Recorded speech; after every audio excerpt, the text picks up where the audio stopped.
80% kegagalan migrasi itu dikarenakan tidak adanya informasi yang valid. Mbak, aku nitip HP sini ya. Dan anggota keluarganya kita mempersiapkan diri untuk bekerja ke luar negeri.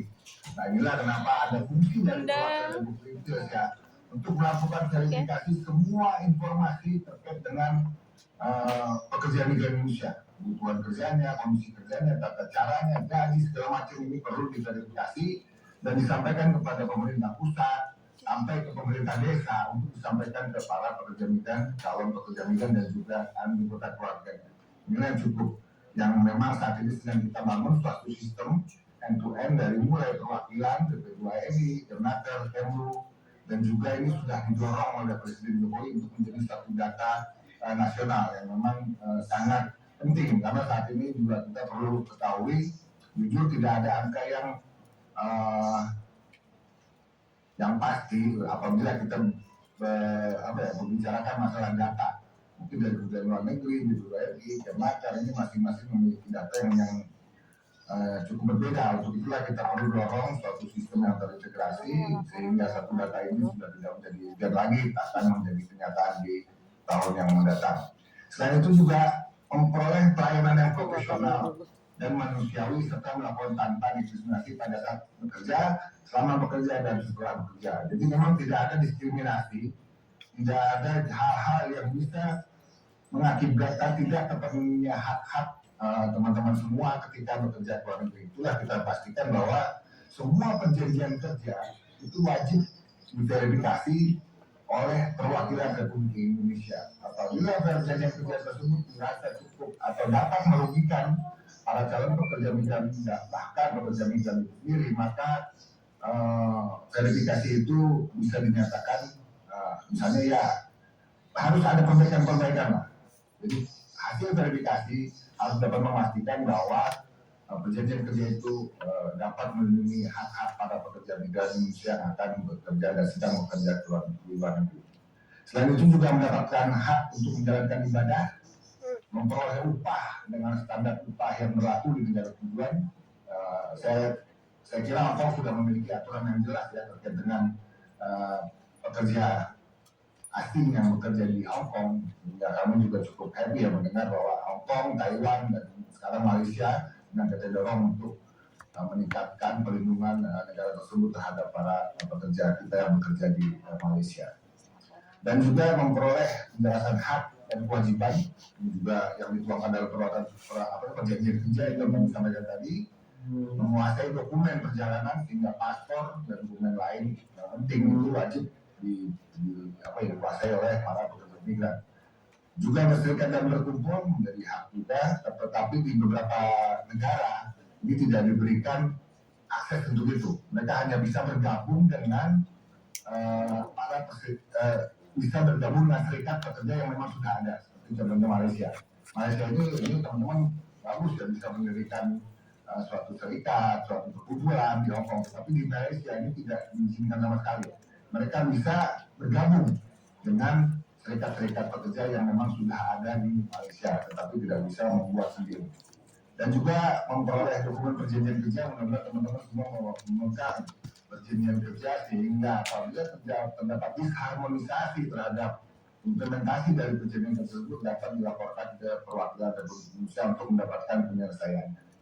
Namun demikian, undang-undang ini juga secara tegas menyampaikan, mengamanatkan kewajiban yang harus dijalankan oleh para pekerja migran Indonesia. Yang pertama adalah mentaati peraturan perundangan, baik di dalam negeri sebelum teman-teman berangkat ke luar negeri dan juga peraturan perundangan di negara tujuan penempatan. Yang inilah juga perlu kita mendalami aturan-aturan apa aja sih yang berlaku di negara penempatan tersebut yang memang langsung memiliki keterikatan dengan pekerjaan ibu-ibu atau bapak semua di Hongkong. Nah, ini perlu kita coba pelajari bersama, coba kita kaji bagi teman-teman yang memang yang belum melakukan pendalaman terhadap perjanjian kerja tersebut. Selanjutnya menghormati adat istiadat, ya tentu ya di mana bumi dipijak di situ langit dijunjung, sehingga memang kita wajib menghormati adat istiadat dan juga kebiasaan yang berlaku di negara tujuan penempatan, sehingga kita tidak bisa sembarangan membawa budaya kita dari luar negeri untuk diterapkan di Hong Kong. Selain itu juga para teman-teman juga wajib menaati dan melaksanakan pekerjaannya sesuai dengan perjanjian kerja. Jadi kalau kita sudah merasa hak kita terpenuhi, kita juga harus bekerja sesuai dengan perjanjian kerja yang sudah kita sepakati bersama. Dan ini wajib ditaati bersama.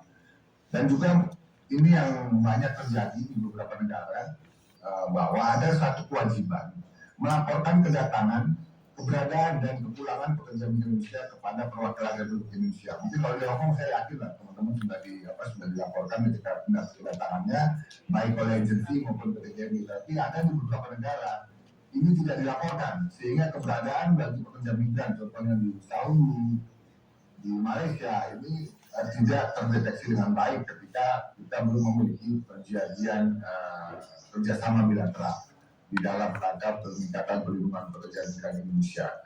Selain itu juga dari hak dan kewajiban tersebut, kami juga perlu sampaikan ada beberapa hal yang perlu diperhatikan oleh kita semua, bahwa saat ini pemerintah Republik Indonesia sudah menerbitkan peraturan pemerintah nomor 22 tentang perlindungan penempatan dan perlindungan awak kapal, baik mereka yang bekerja pada sektor perikanan maupun bagi mereka yang bekerja pada kargo, kapal pesiar. Ini juga sudah diterbitkan dan kami sekarang sedang menyusun aturan turunan tersebut.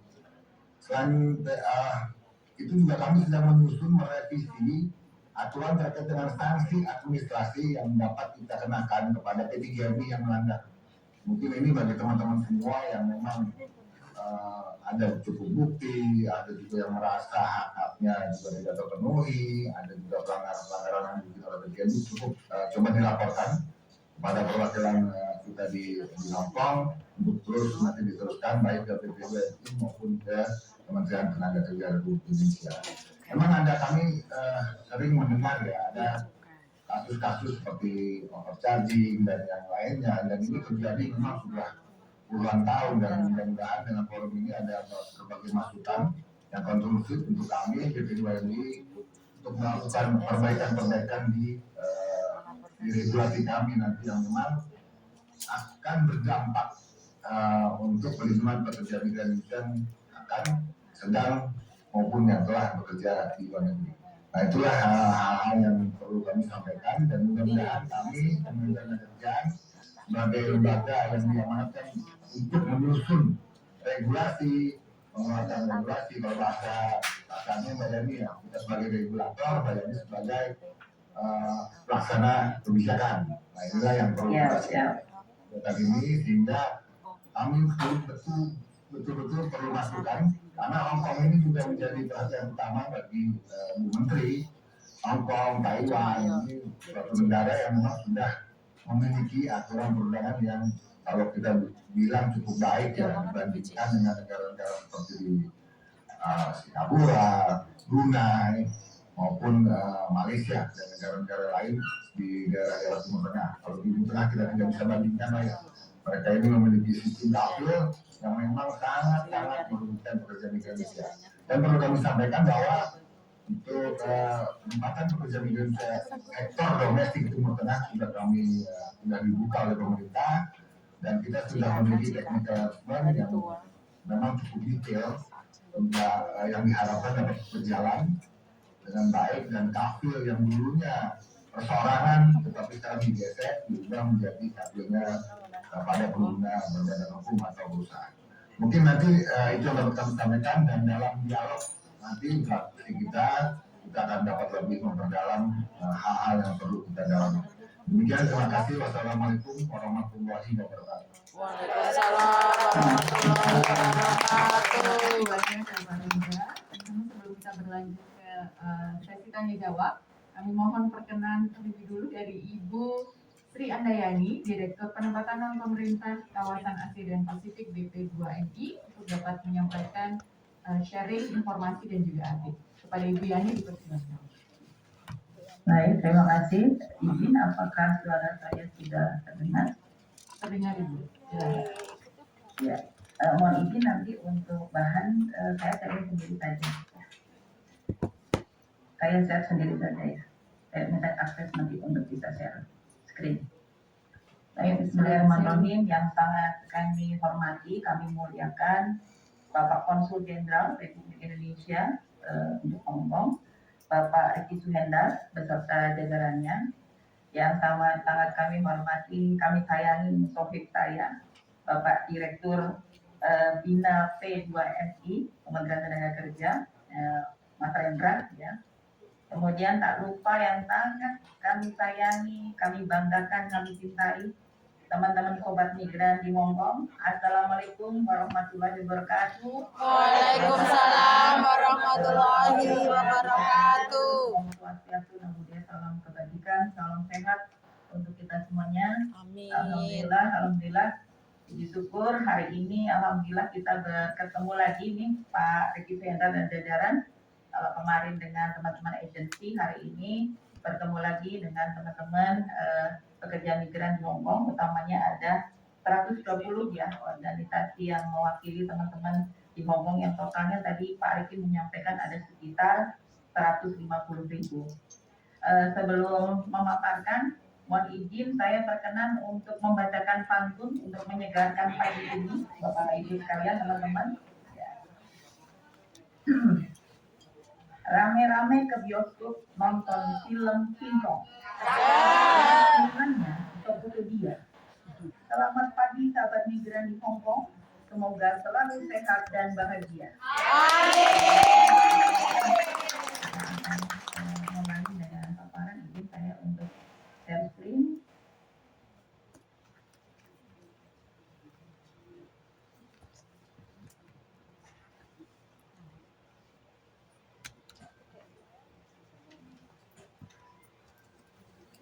Apakah tidak terlihat? Sudah Ibu. Baik, terima kasih. Alhamdulillah hari ini kita akan diskusi terkait ketentuan ketenagakerjaan, penempatan dan pelindungan PMI bersama teman-teman PMI di Hongkong. Izin ada pepatah mengatakan tak kenal maka tak sayang, daripada saya dikira mau jualan obat gitu, lebih baik saya memperkenalkan diri. Jadi nama saya Sri Andayani, biasa dipanggil Bu Yani kalau di kantor. Karena kalau dipanggil Putri di kantor sudah banyak, tapi kalau kata Pak Rendra itu di kantor kalau Bu Yani yang badannya gede cuma saya, dipanggil saja Bu Yani. Baik, saat ini saya kebetulan ditugaskan menjadi direktur di penempatan non pemerintah kawasan Asia dan Afrika di Badan Perlindungan Pekerja Migran Indonesia. Nah, baik teman-teman sekalian, kalau kita berbicara landasan filosofis ya, nggak perlu panjang lebar menerangkan dan sudah dijelaskan juga antara oleh Pak Direndra, tapi intinya bahwa ada dua hal, bahwa bekerja merupakan hak asasi manusia yang wajib dilindungi tinggi, dihormati dan dijamin penegakannya. Kemudian negara menjamin hak, kesempatan dan memberikan perlindungan bagi setiap warga negara tanpa diskriminasi, termasuk di dalamnya adalah untuk pekerja migran Indonesia. Nah, kalau tadi sempat sekilas disampaikan oleh Pak Rendra kaitan adanya perubahan ya dari Undang-Undang 39 menjadi Undang-Undang 18, ini secara landasan filosofis bahwa yang pertama, negara tidak memobilisasi, namun memfasilitasi migrasi. Kemudian yang kedua, calon pekerja migran Indonesia tidak direkrut, namun mendaftar. Dan yang ketiga, pelindungan lebih diutamakan, dan yang keempat adanya pembebasan biaya penempatan. Kemudian kaitan dengan perubahan fundamentalnya dari dulu istilahnya TKI menjadi PMI, ini ada bagaimana mengubah paradigma TKI sebagai pekerja low level menjadi PMI yang lebih bernuansa humanis dan bermartabat, sehingga bisa mandiri dan berdaya dan tidak dimobilisasi oleh calon. Kemudian kalau kita berbicara tadi secara sepintas sudah disampaikan oleh Pak Direndra kaitan dengan pelindungan di Undang-Undang 18 sudah jelas bahwa pelindungan tidak hanya kepada teman-teman PMI tapi juga kepada keluarga. Kemudian perlu pelindungan ini dari mulai sebelum, selama dan setelah penempatan, dan pelindungan ini menjamin adanya pelindungan sosial dan ekonomi dan pelindungan hukum. Ya. Kemudian kalau berbicara perubahan fundamental dari Undang-Undang 18 ini sudah terbuat bagi hal ya, tugas dari pemerintah pusat, pemerintah daerah, dan sampai ke pemerintah desa. Kemudian sebagai informasi sedikit teman-teman sobat migran dan Bapak Ibu sekalian, bahwa saat ini di era kepemimpinan Bapak Benny Ramdhani PP2MI mempunyai 9 program prioritas dari mulai pemberantasan sindikasi PMI non prosedural sampai ke peningkatan sinergi dan koordinasi multi stakeholder terkait tata kelola peningkatan dan perlindungan PMI termasuk perlindungan kepada PMI dan keluarganya. Nah, ini yang sering kali menjadi diskusi hangat di lapangan ini teman-teman ya, kaitan dengan amanah Undang-Undang 18 tahun 2017 tentang perlindungan pekerja migran Indonesia di pasal 30 ayat 1 bahwa pekerja migran Indonesia tidak dapat dibebani biaya penempatan. Kemudian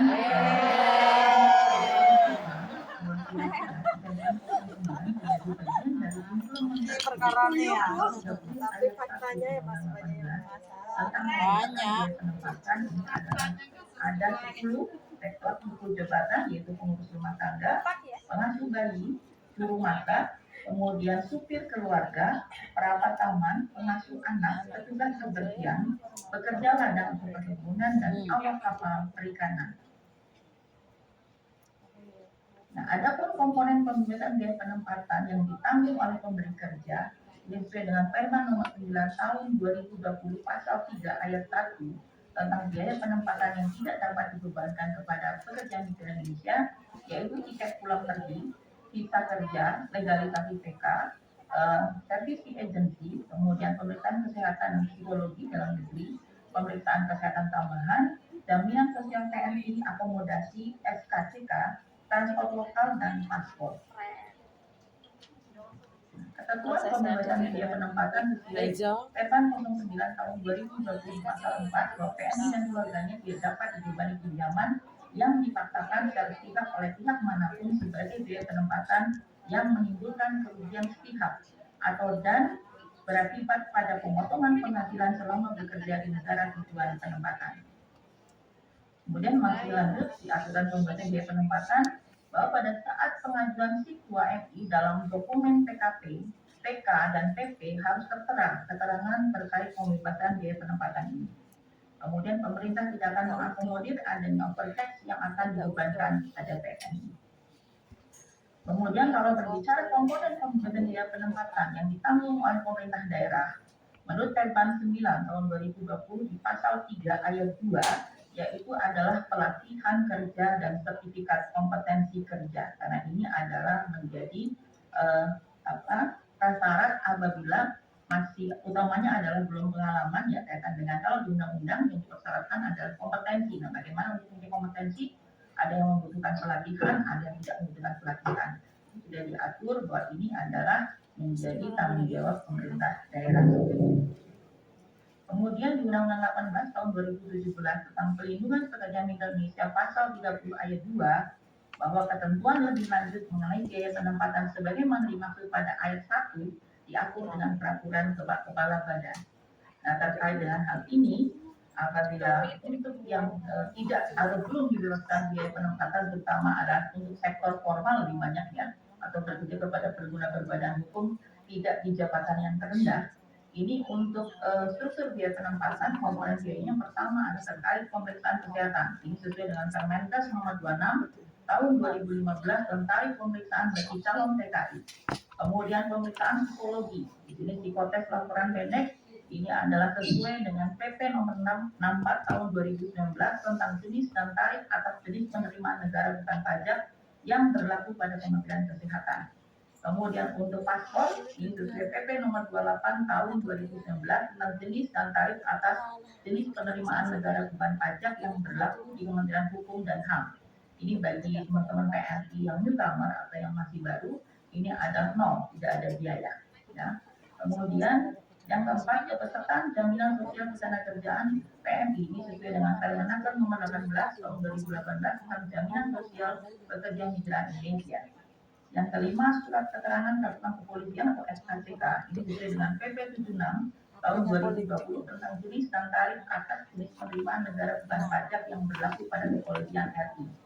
Kemudian yang keenam, visa kerja berdasarkan aturan Ministry of Manpower di negara penempatan. Yang ketujuh, transportasi dalam negeri baik dari Pulau Jawa maupun luar Pulau Jawa ini adalah berdasarkan harga fluktuatif dan harga pasar pada saat PMI berangkat dari daerah asal dari Jawa maupun luar Jawa ke embarkasi. Kemudian untuk yang ke-8, tiket keberangkatan fluktuatif, mengikuti harga pasar pada saat PNI berangkat dari embarkasi ke negara penempatan. Yang terakhir terkait jasa perusahaan, di sini maksimum 1 bulan gaji ini dengan mempertimbangkan surat dari Kementerian Tenaga Kerja nomor B strip M garis miring 254 garis miring PK titik 2 titik 3 garis miring 10 tahun 2002. Nah, kemudian kita akan berlanjut dari struktur biaya penempatan ke informasi tentang EPMI. Ini juga banyak yang ditanyakan oleh teman-teman. Yang pertama adalah ya, dasar hukum. Ini dasar hukum lengkap dari mulai Undang-Undang 18 sampai Perpres BP2MI nomor 7 tahun 2022. Kemudian sesuai dengan pasal 5 Undang-Undang 18 tahun 2017 bahwa PNI harus memiliki persyaratan yang pertama usia minimal 18 tahun, memiliki kompetensi, kemudian jasmani dan rohani, terdaftar dan memiliki jaminan sosial, dan terakhir adalah memiliki dokumen lengkap yang dipersyaratkan. Kemudian sesuai dengan pasal 31 Undang-Undang 18 tahun 2017 bahwa PNI hanya dapat bekerja ke negara tujuan penempatan yang pertama adalah mempunyai peraturan perundang-undangan yang melindungi tenaga kerja asing. Kemudian yang kedua memiliki perjanjian tertulis antara pemerintah negara tujuan penempatan dan pemerintah Republik Indonesia dan memiliki jaminan sosial atau asuransi yang melindungi pekerja asing. Nah, kemudian untuk penetapan negara penempatan di sektor pekerjaan dan skema penempatannya saat ini melalui keputusan Dirjen Bina Penta dan PKK Kementerian Ketenagakerjaan, dan saat ini keputusan Dirjen tersebut terus diperbaharui dan telah terbit perubahan ke-17 di mana telah dibuka penempatan ke 77 negara. Nah, ini masih membahas di pasal 30 ayat 1 Undang-Undang 18 tahun 2017 bahwa PNI tidak dapat dibebani biaya penempatan. Di ayat 2-nya ini juga telah terbit Permen 09 2020 tentang pembebasan biaya penempatan.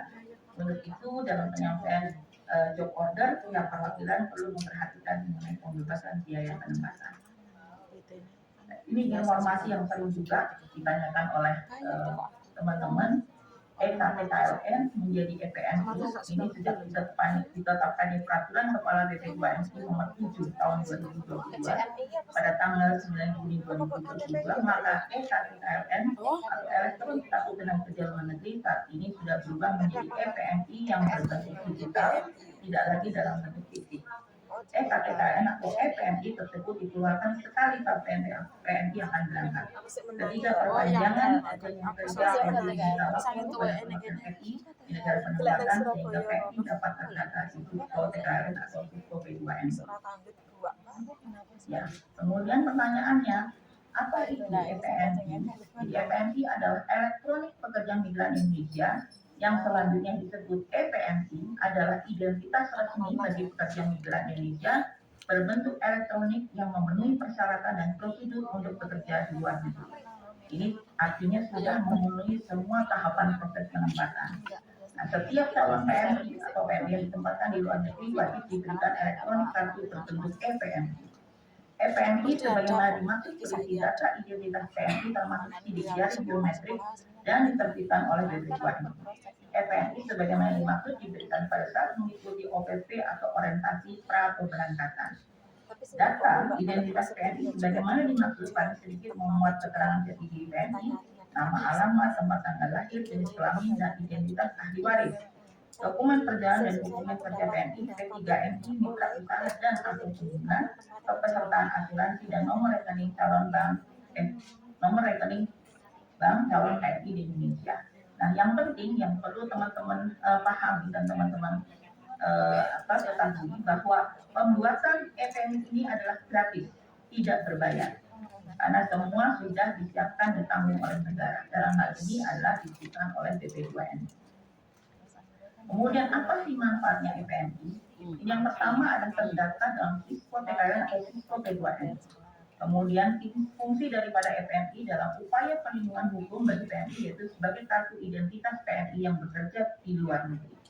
EPMI ini dibuat untuk menghindari pemalsuan identitas atau data PNI. Hal ini dimaksudkan agar pemerintah dapat secara jelas dalam memonitor keadaan PNI serta dapat memberikan kepastian perlindungan sesuai dengan kepastian data yang ada. Penerbitan EPMI dikelompokkan menurut skema penempatan, yaitu untuk PMI yang ditempatkan oleh P3NI, PMI yang ditempatkan oleh pemerintah berdasarkan perjanjian G2G dan G2P, kemudian PMI yang ditempatkan oleh perusahaan untuk kepentingan sendiri yaitu KPS, PMI yang bekerja secara perseorangan atau mandiri, dan PMI yang memperpanjang perjanjian kerja atau re-entry. Nah, kemudian berikut terkait informasi tentang perpanjangan perjanjian kerja. Tadi juga sudah sedikit disinggung oleh Pak Irendra, dan ini banyak ditanyakan juga teman-teman PMI. Perpanjangan perjanjian kerja ini sesuai dengan Permen Nomor 7 Tahun 2002 Pasal 26 Ayat 3 tentang proses sebelum bekerja bagi calon PNI, bahwa perjanjian kerja dapat dilakukan perubahan atau perpanjangan sesuai dengan kesepakatan antara PMI dan pemberi kerja. Kemudian di Undang-Undang 18 tahun 2017 Pasal 17 tentang perlindungan pekerja migran Indonesia, bahwa perpanjangan jangka waktu perjanjian kerja dilakukan di hadapan pejabat yang berwenang di kantor perwakilan Republik Indonesia di negara penempatan. Sedangkan di Permen Nomor 1 tahun 2020 Pasal 7 Ayat 5 tentang standar penandatanganan dan verifikasi perjanjian kerja PMI, bahwa perpanjangan perjanjian kerja wajib dilaporkan kepada pejabat yang berwenang di negara tujuan penempatan melalui sistem yang terintegrasi antara portal Peduli WNI, Sisko P2NI, dan Kisnaker. Kemudian untuk Permen Nomor 1 tahun 2020 tentang standar penandatanganan dan verifikasi perjanjian kerjasama, ini juga sama bahwa dilakukan pada pemberi kerja yang sama, isi perjanjian kerja harus sama atau lebih baik dari sebelumnya, harus mendapatkan tujuan dari suami, istri, orang tua, dan wali. Nanti ada di berikutnya bahwa ini sudah ditiadakan di Permen 05. Kemudian perpanjangan perjanjian kerja wajib dilaporkan kepada pihak yang berwenang di negara tujuan penempatan melalui sistem yang terintegrasi antara portal Peduli WNI, Sisko P2NI, dan Kisnaker. Nah, ini Permen Nomor 5 tahun 2022 tentang perubahan atas peraturan Badan Perlindungan Pekerja Migran Indonesia Nomor 1 tahun 2020 tentang standar penandatanganan dan verifikasi perjanjian kerja migran Indonesia. Ini sama yang dilakukan pada pemberi kerja yang sama, jadi pemberi kerja harus sama atau lebih baik. Kemudian harus memperpanjang jaminan sosial, jaminan sosial ketenagakerjaan, dan atau asuransi sesuai dengan jangka waktu perpanjangan perjanjian kerja. Nah, Permen 05 tahun 2021 ini menghapus surat izin orang tua atau wali sebagai syarat perpanjangan perjanjian kerja PNI yang sebelumnya diatur dalam Permen 01 tahun 2020.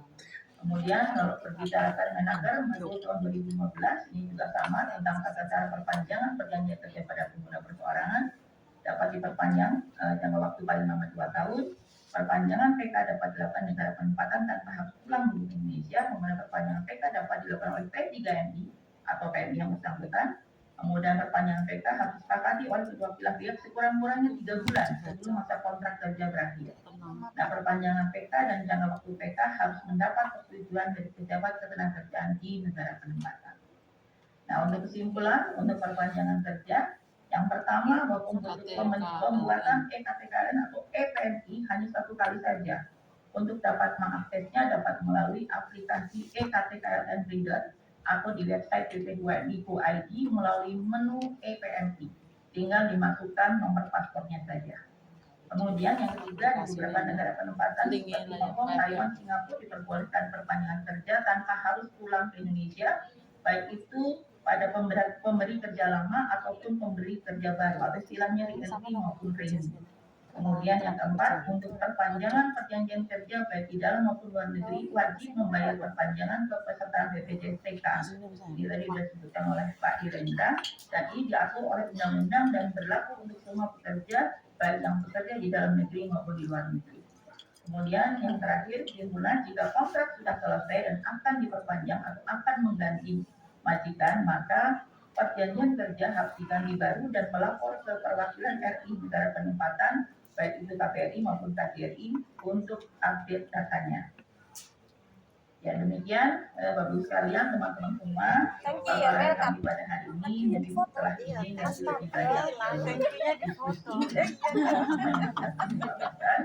mengharapkan masukan dari teman-teman semua untuk perbaikan tata kelola penempatan dan perlindungan pekerja migran Indonesia di luar negeri. Mohon maaf untuk semua kekurangan. Aku kayak ora guna. Sangat komprehensif. Berikutnya langsung saja kita buka sesi tanya jawab kepada teman-teman yang ingin menyampaikan pertanyaan, pernyataan kepada Bapak Rendra. Silakan. Untuk sesi pertama saya buka dulu tiga penanya. Silakan tulis tangan mungkin dari penanya pertama, penanya kedua, penanya ketiga ya. Baik, yang pertama dulu silakan. Iya nggak apa-apa. Nanti kalau dikasih ada berita di sini. Mereka dari sini. Lah. Oh. Terima kasih. Assalamualaikum warahmatullahi wabarakatuh. Perkenalkan, saya Jenal dari Kabar Bumi. Ada beberapa yang ingin saya pertanyakan, ya, terutama juga terkait update perkembangan maupun juga terkait bagaimana sih proses, ya, lebih ke proses saya karena saya sendiri mengalami. Boleh Pak Rendra ataupun Bu Yani presentasinya sangat bagus sekali. Tapi praktek di lapangannya adalah bagaimana kemudian banyak ya dari teman-teman kita, misalkan saya sendiri masuk di dalam PT itu wajib, ya. Kedua, meskipun katanya itu zero cost, tetapi dalam prakteknya biaya paspor itu 3,5 juta, catat 3,5 juta itu duit. Yang kedua, biaya-biaya lain-lain itu saya mengeluarkan kurang lebih itu 12 juta, ya. 12 juta. Jadi zero cost itu hoax alias nggak ada sama sekali.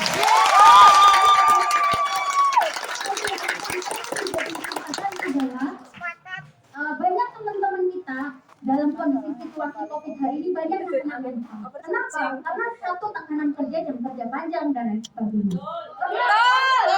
Dari kita, ya, pra pemberangkatan sendiri misalkan di dalam PT, kita diwajibkan untuk mengikuti pendidikan ataupun training-training yang sama sekali tidak masuk akal ketika kita di sini. Harus menghafalin sesuatu yang sama sekali tidak ada di sini. Itu yang harus diperbaiki di materi di PT. Kemudian materi di OPP. Materi di OPP sama sekali tidak sesuai dengan kondisi di sini. Harusnya materi di OPP itu harus diklasterkan. Misalkan negara tujuan Hongkong harus di Hongkong, negara tujuan Malaysia di Malaysia, bukan kemudian dijadiin satu Malaysia, Hongkong, Singapura, tetap dijadiin satu di OPP. Sehingga kita semua di sini yang mengikuti OPP itu akhirnya tuh blank, gitu ya. Harus tanya dong ke kita, apa yang kita ketahui tentang Hongkong?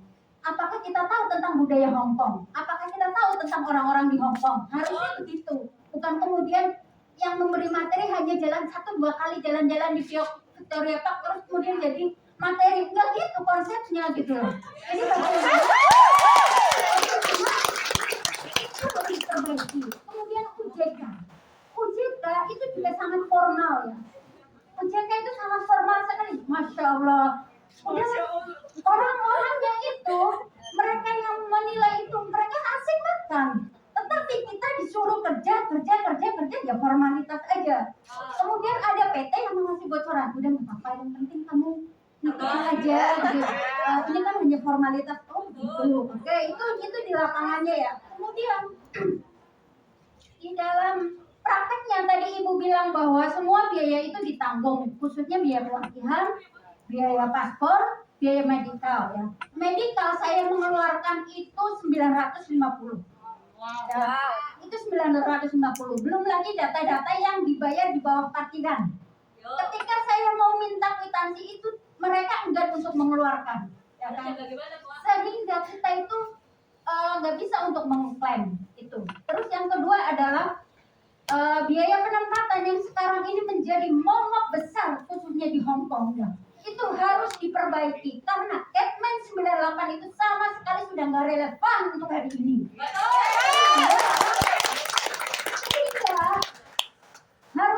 Harusnya pemerintah memberikan kebijakan ataupun peraturan sesuai dengan kondisi kita hari ini. Saya sebagai misalkan ex Hongkong, yang kemudian yang newcomer yang baru, kenapa semua itu biaya itu dipukul rata? Dan ini sama sekali tidak adil buat kami gitu loh. Ya, baik. Itu Sudah. Jadi apa namanya Kita harus ada berikan perbaikan. kesempatan juga untuk teman yang lain ya. Pertama dari Ngumpet deh. dari namanya Mbak Zainab. Potongan. Silakan kepada Bu Iya, sudah Yani terwakilkan, dan Mbak. Pak Hendra. Banyak pernyataan. Iya. Iya. Jelas banget emang ya. Iya, sudah terwakilkan. Masih banyak sekarang. baru aja saya mau izin ke Pak Rendra, takutnya kalau nggak ngomongnya, izin monyet. Gak akan Saya dari dulu. terus gitu loh. Katanya memang gitu. Memang Suruh tanda tangan, terus utang di Mandiri. Di Tapi yang Mandiri kayak berhubungan gitu. dengan Bapak Bumi, terutama dengan Mbak Wiwek dan teman-teman yang di sini.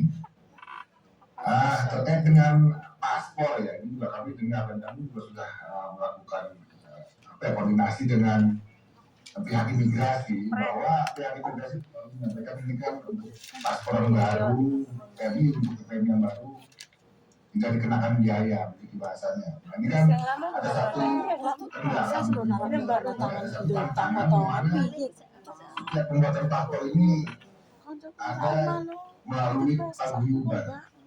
Nah ini mungkin perlu kita coba koordinasikan lagi dengan kolaborasikan lagi dengan teman-teman imigrasi. Apakah teman-teman PMI ini bisa langsung membuat paspor tidak lagi melalui pihak ketiga, sehingga kalau ada bukti hal tersebut mungkin dapat disampaikan ke pemerintah ya. Karena ada tim Satgas di nasional, mungkin dapat kami sampaikan nanti di daerah mana aja tuh yang memang sampai 3,5 juta. Juga saya tadi juga yang saya bilang jangan berjuta nih Mbak Zena, mungkin 2 juta setahun luar biasa banget. Yang artinya ini memang terus mendapatkan perhatian khusus terpaksa apabila gitu. paspor penting kan pikiran kita cepat kerja. dan terkait dengan Berangkat. OJK ya saya setuju nih Mbak, OJK-nya harus dilakukan Potong sampai secara 6 bulan loh benar-benar. sekarang. Kita tidak boleh 6 bulan 1.500. asal-asalan karena Mending undang-undang 1.500 masih ada. itu tidak mensyaratkan pelatihan, tetapi Aku mau ngirim mensyaratkan nih ben bulan. sertifikat kompetensi. Sing Yang dikotongan artinya satu bahwa potong satu. jabatan dengan Potongnya aku yang ngirim. ini harus Saya sesuai, agak libur. harus matching dan dapat dipraktekkan nantinya. Memang kalau nanti yang Mbak bilang tadi ada beberapa pelatihan yang perlu ini nanti akan bisa sampaikan ke Sudah teman-teman di saya kita Direktorat Jenderal Atas karena mereka yang diamanatkan biaya untuk sebenarnya untuk menyusun atau lebih lanjut terkait Bu dengan Ayu pelatihan udah nyampe pekerjaan di migran Sangon Indonesia 5 ini bisa juta karena kan bagus ini udah ini yang berangkat. saya dan Dia teman-teman potong ke atas bagaimana mereka harus bisa mengupdate regulasinya terkait dengan pelaksanaan pelatihan di DLK dan juga tim pengawasan. Nah yang ini perlu kita coba dorong kembali kita tegas kembali apa namanya peran dari pemerintah di dalam rangka melakukan monitoring pengawasan dan juga bahkan sampai ke penjatuhan sanksi apabila memang mereka tidak melakukan hal sesuai dengan aturan perundangan. Mungkin terkait dengan biaya penempatan dan juga OPP nanti bayarnya akan lebih dalam yang mereka akan melayani. Baik, terima kasih Mas Rendra, Pak Direndra ya. Mbak Zainab, thank you sekali. Masukannya boleh dong dikasih tepuk tangan untuk Mbak Zainab.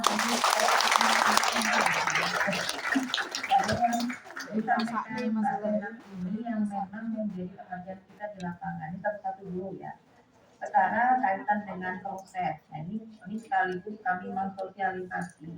Sangat perlu dipahami perbedaan signifikan atau perubahan fundamental dari Undang-Undang 39 dan Undang-Undang 18. Kenapa? Karena beda sekali. Pelatihan kerja itu ada di luar segmen penempatan, di luar segmen penempatan. Nah, sementara kalau di Undang-Undang 39 itu adalah bagian dari segmen penempatan. Ini sangat berbeda. Jadi pada saat teman-teman akan mengurus ID ke Dinas Tenaga Kerja, teman-teman itu sudah harus bawa sertifikat kompetensi. Artinya penempatan pelatihan ini ada di luar dari mekanisme penempatan. Jadi orang itu di Undang-Undang 18 harus pintar dulu, punya sertifikasi kompetensi baru bekerja. Nah kalau di Undang-Undang 39 dulu direkrut dulu, dimasukkan oleh PT, kemudian dilatih di BLK, itu baru di-ID-kan. Ini perbedaan dasar teman-teman harus dipahami. Nah kemudian karena tadi disampaikan oleh Pak Direndra, yang dipersyaratkan ini kan kompetensinya ya di undang-undang. Sehingga bagi teman-teman yang misalkan X gitu, kan nggak perlu pelatihan lagi sebetulnya, tapi perlu memperbaharui sertifikasi kompetensinya ini karena ada masa berlaku kan. Kalau sepanjang bahwa dia kompeten, itu nggak ada masalah, nggak perlu pelatihan. Nah, saya sangat sepakat dengan Mbak Zainab ini. Nah, padahal namanya uji form ini adalah pintu terakhir bahwa orang disebut kompeten atau tidak. Nah, kalau sampai ternyata bahwa mohon maaf ada quote and quote ini permainan di uji form ya dengan teman-teman PT yang penting cepat dan sebagainya. Nah, apabila ada bukti silahkan laporkan gitu. Silakan laporkan. Dalam hal ini kalau berbicara sertifikasi kompetensi yang mengeluarkan sertifikatnya kan LSP di bawah koordinasi BNSP. Dan nanti dari sisi Pak Rendra, dari teman-teman Naker dan dari kami PP2MI akan bantu. Seandainya, oh ini kok ternyata sertifikat kompetensinya abal-abal, bukan orang yang benar-benar kompeten. Nah, berarti kan ini sudah menyalahi ketentuan yang ada di dalam undang-undang. Kenapa? Karena undang-undang itu sudah mensyaratkan bahwa pertama kali adalah sertifikat kompetensinya. Artinya bahwa orang yang betul-betul kompeten untuk bekerja ke luar negeri. Jadi tolong laporkan apabila ada pelanggaran di lapangan. Kami dan Pak Rendra sangat membuka diri untuk berkoordinasi dengan kementerian lembaga terkait agar ada perbaikan di tata kelola penempatan dan perlindungan PNS. Ini untuk yang tadi Mbak Zainab. Nah, kemudian berbicara tentang pembebasan biaya penempatan di Perban 09 memang hanya untuk 10 jabatan yang memang dinilai itu adalah rentan dan sangat berisiko, ya. Jadi masuk di high risk. Nah, terkait dengan hal itu, apabila ternyata apalagi ada pembebanan biaya yang lebih besar, karena kalau diatur di paspor itu sesuai PP nomor 28 tahun 2019, ini kalau paspor baru bagi pekerja migran Indonesia itu adalah 0. Sedangkan kalau yang untuk X adalah sesuai dengan pembuatan paspor untuk yang umum. Namun teman-teman PNI ini mumpung di sini adalah perwakilan dari teman-teman PNI seluruh yang ada di Hongkong ya, bahwa paspor itu dokumen negara gitu.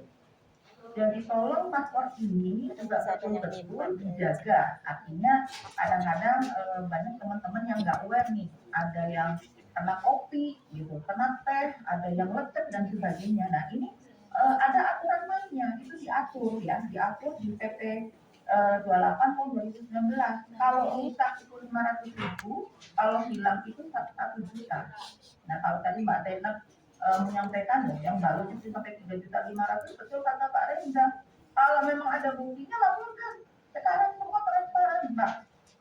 Bagaimana semua pemerintah dituntut untuk memberikan pelayanan prima kepada stakeholder yang dilayani. Nah, ini kesempatan kita semua untuk bisa memperbaiki sehingga sangat butuh teman-teman yang di lapangan bisa mengevaluasi kalau memang ditemukan adanya pelanggaran, silakan sampaikan kepada kami baik di PP2MI maupun di teman-teman Kementerian Tenaga Kerja. Nah, kemudian kaitan dengan terima kasih sekali untuk masukannya, itu adalah masukan yang sangat berharga untuk kami. Tapi yang perlu yang dijelaskan juga, OPP ini adalah hanya orientasi pra-pemberangkatan yang sebetulnya jamnya itu terbatas. Yang paling penting adalah justru di pelatihannya. Karena kalau tidak salah untuk Hongkong dan Taiwan, kalau berbicara untuk tambah pelatihan yang dibutuhkan itu 600 jam plus. Nah, pada saat pelatihan kedua disampaikan juga materi-materi yang sebetulnya panjang penjelasannya, ya.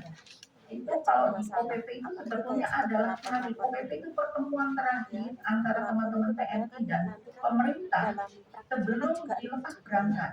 Itu hanya 10 jam plus. Hanya 10 jam plus, kemudian ada 6 materi, bisa dibayangkan ya. Itu sangat padat dan rata-rata teman-teman yang mendengarkan OPP juga pikirannya semua sudah terpecah. Kapan saya terbang? Ya Pak ya, benar ya. Dulu waktu betul. Iya. Kan? Apalagi kalau pas instrukturnya nyebelin, bukan ngantukin gitu kan. Pikirannya kapan kita terbang gitu ya, karena capek. malam-malam sudah ngantri gitu untuk bisa OPP. Nah, kami sedang berupaya memperbaiki ini semua. Bagaimana nanti materi-materi OPP ini bisa dalam bentuk digitalisasi.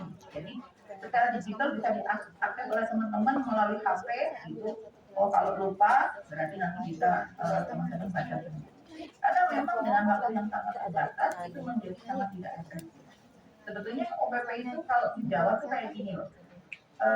Antara orang tua sama anak mau pergi kerja itu dikasih ular-ular, dikasih nasihat, diingatkan kembali. Nah, itu OPP itu seperti itu. Tapi kuncinya sebetulnya adalah pada saat teman-teman berlatih. Ini untuk enak, masukannya sangat berarti nanti menjadi perbaikan kita juga ya buat clustering menurut negara gitu ya, kami sangat setuju dan sepakat. Dan nanti juga termasuk untuk skema yang lain gitu, yang penempatan pendidik gitu. Tapi untuk yang KPR maupun rumah diri nantinya ini juga nanti pola PHP-nya akan berbeda. Terima kasih Mbak Tena. Kemudian kaitan kontraktor ya penempatan ini ya. Waktu pas kemarin mungkin teman-teman di KJRI juga mengundang kami untuk bertemu dengan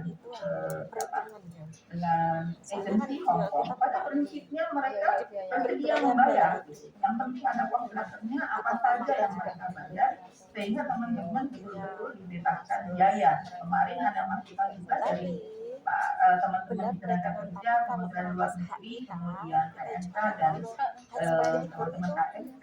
Nanti mungkin juga ada perbaikan atau revisi terkait Perban 09 karena ada hal-hal yang memang mana sih yang menjadi di kontrak itu, mana yang menjadi tanggungannya end user atau majikan, kemudian mana yang ditanggung oleh negara dan mana yang ditanggung oleh PMI. Nah, untuk saat ini sambil menunggu revisi tersebut, Undang-Undang Perban 09 itu di dalam SIP 2MI izin untuk rekrutnya, kami selalu akan cek di PKP, PK dan PP-nya bahwa memang tidak ada pembebanan biaya. Dan kasus-kasus overcharging yang ada di perwakilan kemudian dikirim prefek ke kami itu ditindaklanjuti. Untuk perusahaan yang kebetulan bermasalah terkait overcharging itu kami tunda untuk pelayanan SIP 2MI-nya. Sambil menunggu penyelesaian dan dari sisi evaluasi kami nanti apabila ternyata itu terjadi 2 kali lebih itu kami akan rekomendasi membuat surat kepada teman-teman nakar untuk diberikan sanksi sesuai dengan ketentuan peraturan yang berlaku. Mungkin itu jawaban kami untuk Mbak Zainab. Nanti kalau belum puas kita puaskan di luar ya Mbak Zainab ya, kita ngobrol nanti kita berikan kontak kami agar kita lebih panjang. Terima kasih Bu Yani dan Pak Rendra. Berikutnya penanya kedua dan penanya ketiga nanti langsung disambung ya. Mohon pertanyaan singkat dan jelas.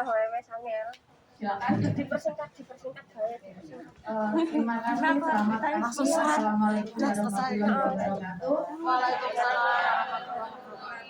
Saya hormat Bapak Riki Suhendra selaku Hongkong dan juga Ibu Yani dan Bapak Rendra selaku perwakilan dari BNP 2 DKI. Di sini mungkin secara singkat saja kami ingin menyampaikan beberapa hal. Yang pertama sebelumnya perkenalkan dulu kami dari IMU adalah sebuah serikat buruh yang berdiri tahun 1993 dan resmi terdaftar sebagai serikat buruh di bawah Departemen Tenaga Kerja Hongkong di tahun 1999. IMU secara aktif dan konsisten memberikan pendampingan dan pembangunan kapasitas buruh migran dan dalam mempertahankan hak-haknya. Kami juga konsisten memberikan masukan-masukan kepada pemerintah Indonesia di Hong Kong dalam memperbaiki perlindungan untuk buruh migran dan keluarganya. Pada peringatan Hari Migran ini kami ingin menyampaikan beberapa hal. Yang pertama, dialog ini diselenggarakan KJRI merupakan langkah yang sangat baik. Namun kami berharap dialog ini bukan hanya sekedar formalitas dan kegiatan rutin tahunan saja.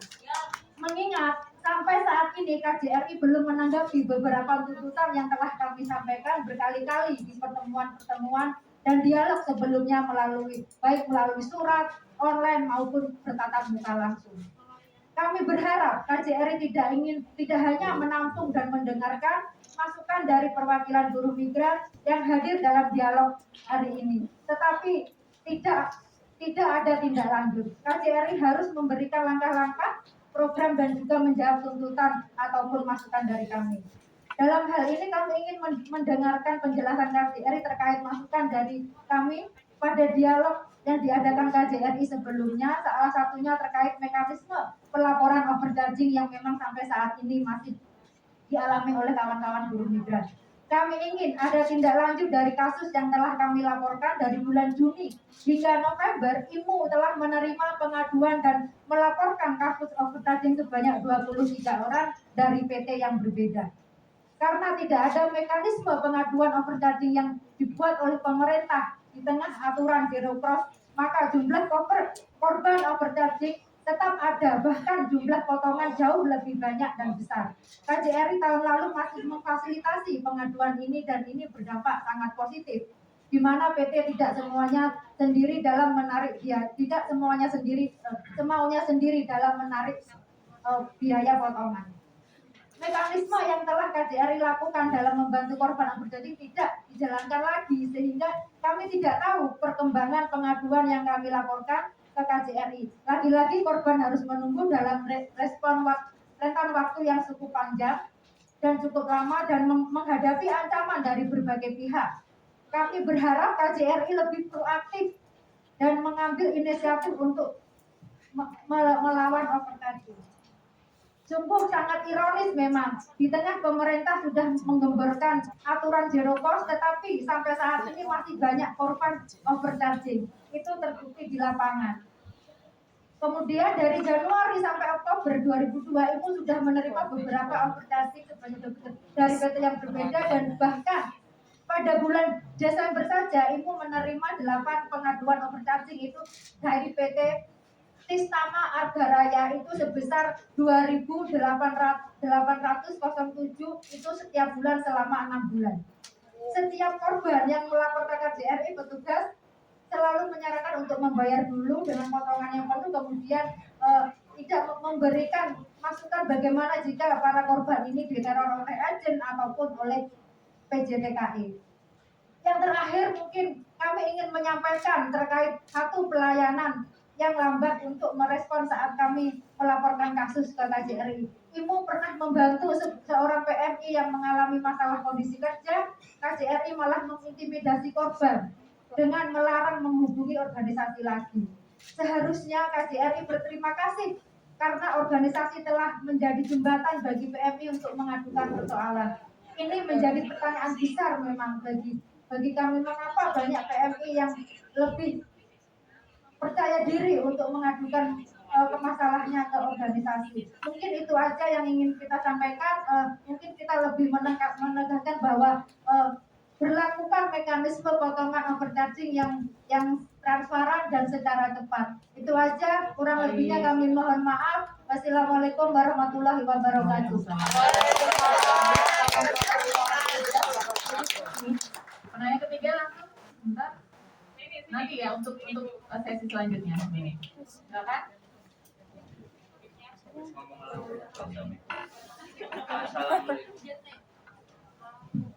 Halo.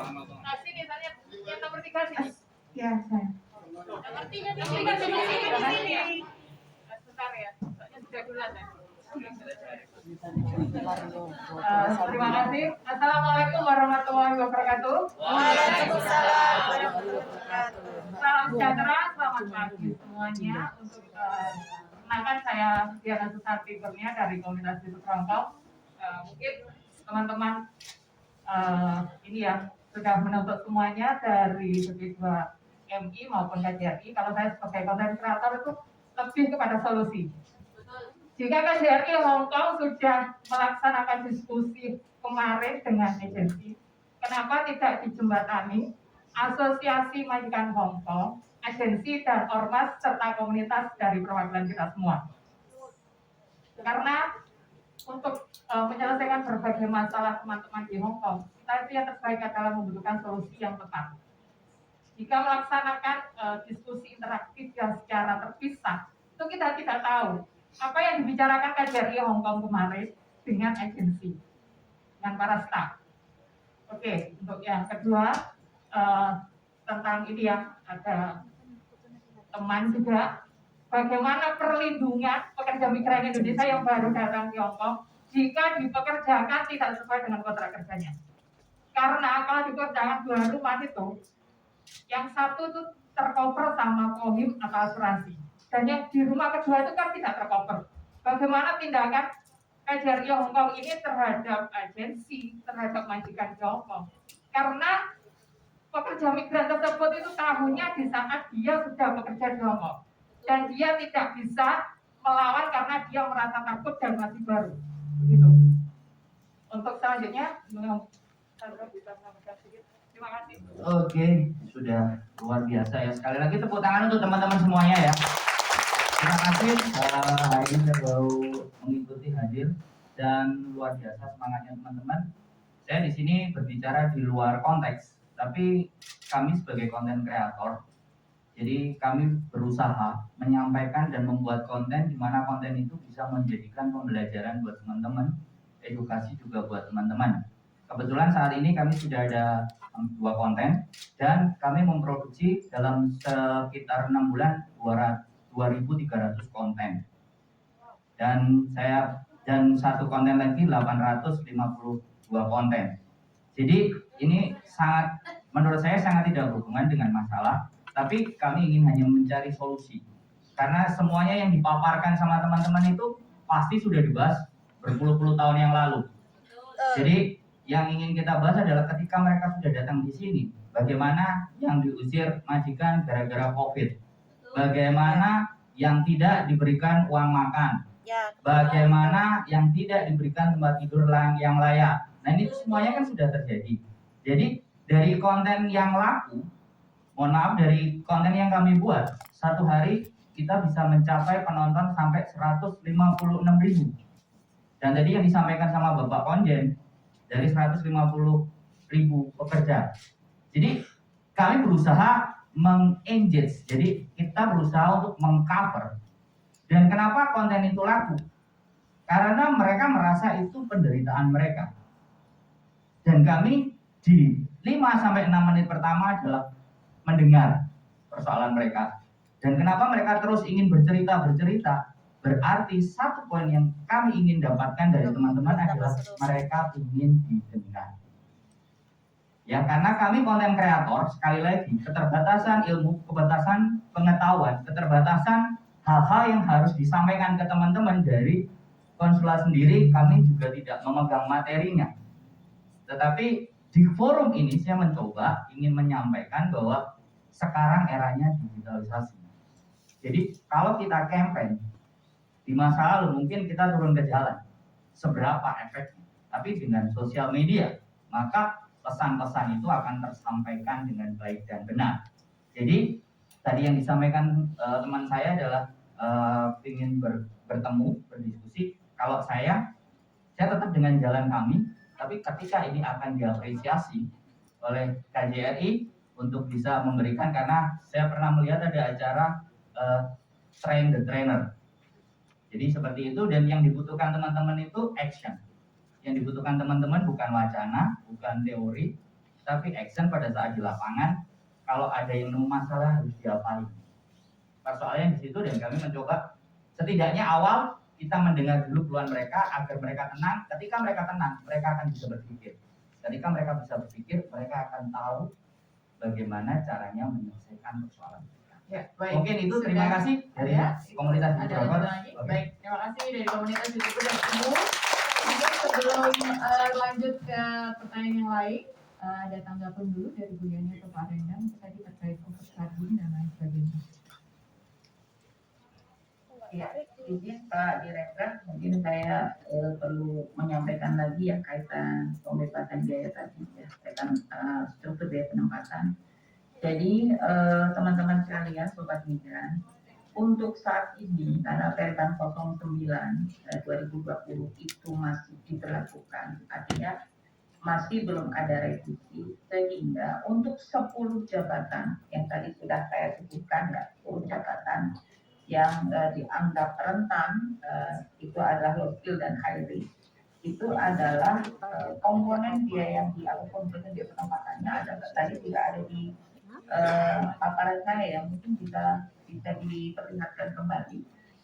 Nah, hanya saja untuk pelatihan dan uji kom itu tidak masuk di dalam segmen penempatan. Apabila pemerintah daerah ini belum mempunyai dana untuk memberikan pelatihan ataupun biaya uji kom, itu dapat dibebankan kepada teman-teman PNI. Karena memang yang dipersyaraatkan adalah kompetensi Undang-Undang 18. Artinya orang bekerja di luar negeri ini harus punya kompetensi. Nah, nanti apabila masukan terkait revisi Perkan 09 sudah dikirimkan kepada kami dari teman-teman tenaga kerja, KSP, PMK, dan Kemlu. Jadi usulannya itu nanti adalah ada yang memang komponen yang melekat di diri PNI seperti SKCK, paspor yang menjadi persyaratan kerja itu adalah ditanggung oleh PNI. Namun saat ini yang masih berlaku sesuai dengan Perkan 09 2020 ini adalah untuk 10 jabatan tadi yang sudah saya sebutkan di luar daripada pelatihan dan sertifikasi kompetensi ini dibebankan kepada pemberi kerja. Seperti itu teman-teman. Saran Pak Rendra monggo kalau mau nambahin. Kalau dari pertanyaan-pertanyaan ini kayaknya mengarah kepada teman-teman di KJRI ya. Kalau saya hanya menegaskan dari sisi tadi untuk biaya penempatan. Pak Rendra monggo Pak Rendra. Satu ya yang kami tekankan di sini tadi dari teman-teman bahwa apabila memang ada implementasi kontrak kerja yang tidak sesuai dengan perjanjian kerja itu dapat disampaikan ke kami ya, karena memang kalau kami ini jelas pelanggaran. Yang tadi di awal kami sampaikan bahwa perjanjian kerja ini adalah suatu perjanjian legal yang sudah diakui secara internasional, di ILO Convention juga sudah ada. Bahkan ini juga sudah diatur dalam Perda Layani ya 01 sudah jelas bahwa tidak boleh ada pelanggaran terhadap hal tersebut. Jadi kalau memang ada pelanggaran, tolong disampaikan ke kami untuk kami tindak lanjuti lagi. Mungkin itu yang dari kami sampaikan. Ini kayaknya tadi banyak yang untuk kami kajian diri tanggapin seperti itu. Ya, izin menambahkan saja ya Pak Dir, ini saudara laki-laki saya. Jadi teman-teman sekali lagi tadi sudah sangat clear ya dijelaskan oleh Pak Dir.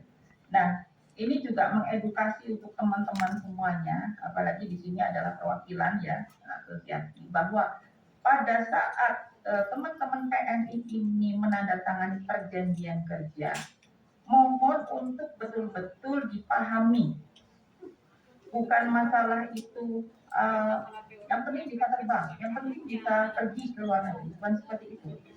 Perjanjian kerja harus betul-betul dipahami sebelum teman-teman ini menandatangani. Kenapa? Sekali lagi, perjanjian kerja itu adalah dokumen tertulis ya, kita atas bukti antara teman-teman bekerja dengan pemberi kerja. Sehingga apabila salah satu dari pihak ini tidak mematuhi perjanjian kerja, maka kita diajukan dilaporkan kepada pihak-pihak yang berwenang. Nah, kalau kaitannya tadi yang ditanyakan teman-teman, ada yang sampai kerja lebih dari satu kemudian tidak diberikan fasilitas dan sebagainya, itu banget kata Pak Rendra itu sudah sangat melanggar ketentuan yang ada dalam perjanjian kerja. Nah, jadi tinggal silakan mau disaluran karena teman-teman itu ada di negara penempatan, bisa lapor kepada teman-teman di KJRI, bisa langsung juga melalui centernya kita yang 24 jam sampai 24 jam, atau di teman-teman. Kami sangat terima kasih seandainya betul-betul ada bukti kemudian dilaporkan kepada kami sehingga untuk bisa ditindaklanjuti ya Pak Rendra ya. Ini mungkin seperti itu komitmen kami terkait tadi laporan-laporan dari semuanya. Baik, seperti itu. Terima kasih Bu Yani dan Pak Rendra. Kita lanjut dulu ke pertanyaan berikutnya. 1, 2, dan 3.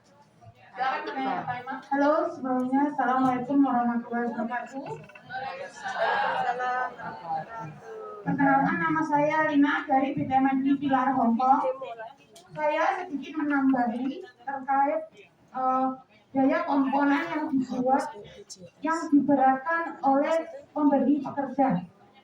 Sebenarnya ini dalam kontrak kerja kita di Hong Kong ini sudah tertera pada pasal 8 terkait biaya penempatan seperti asuransi kesehatan, biaya pengasahan konsulat, biaya visa, biaya asuransi, biaya agen.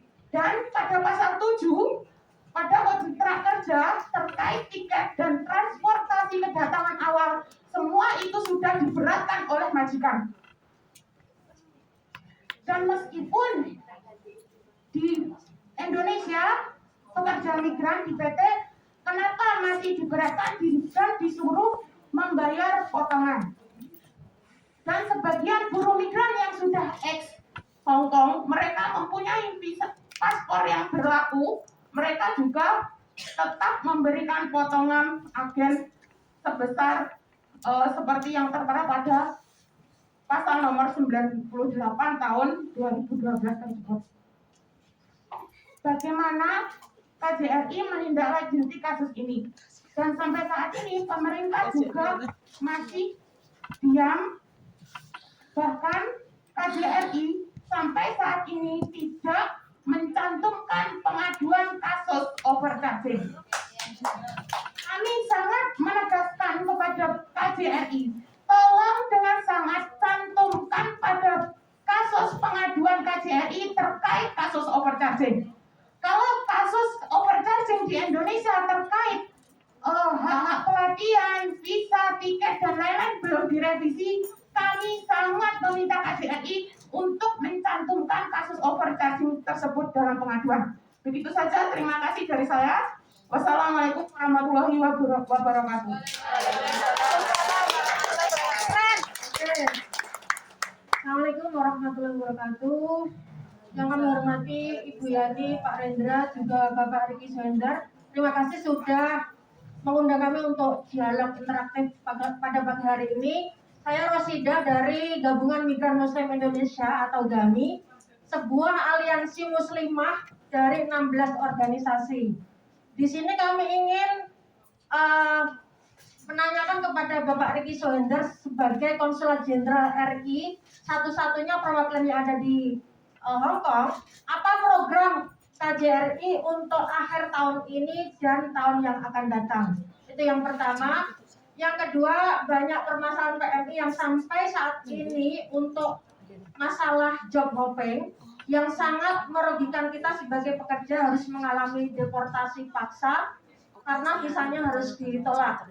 Nah, bagaimana usaha KJRI sebagai satu-satunya perwakilan negara untuk membela warga negaranya di Hong Kong dalam kasus job hopping tersebut?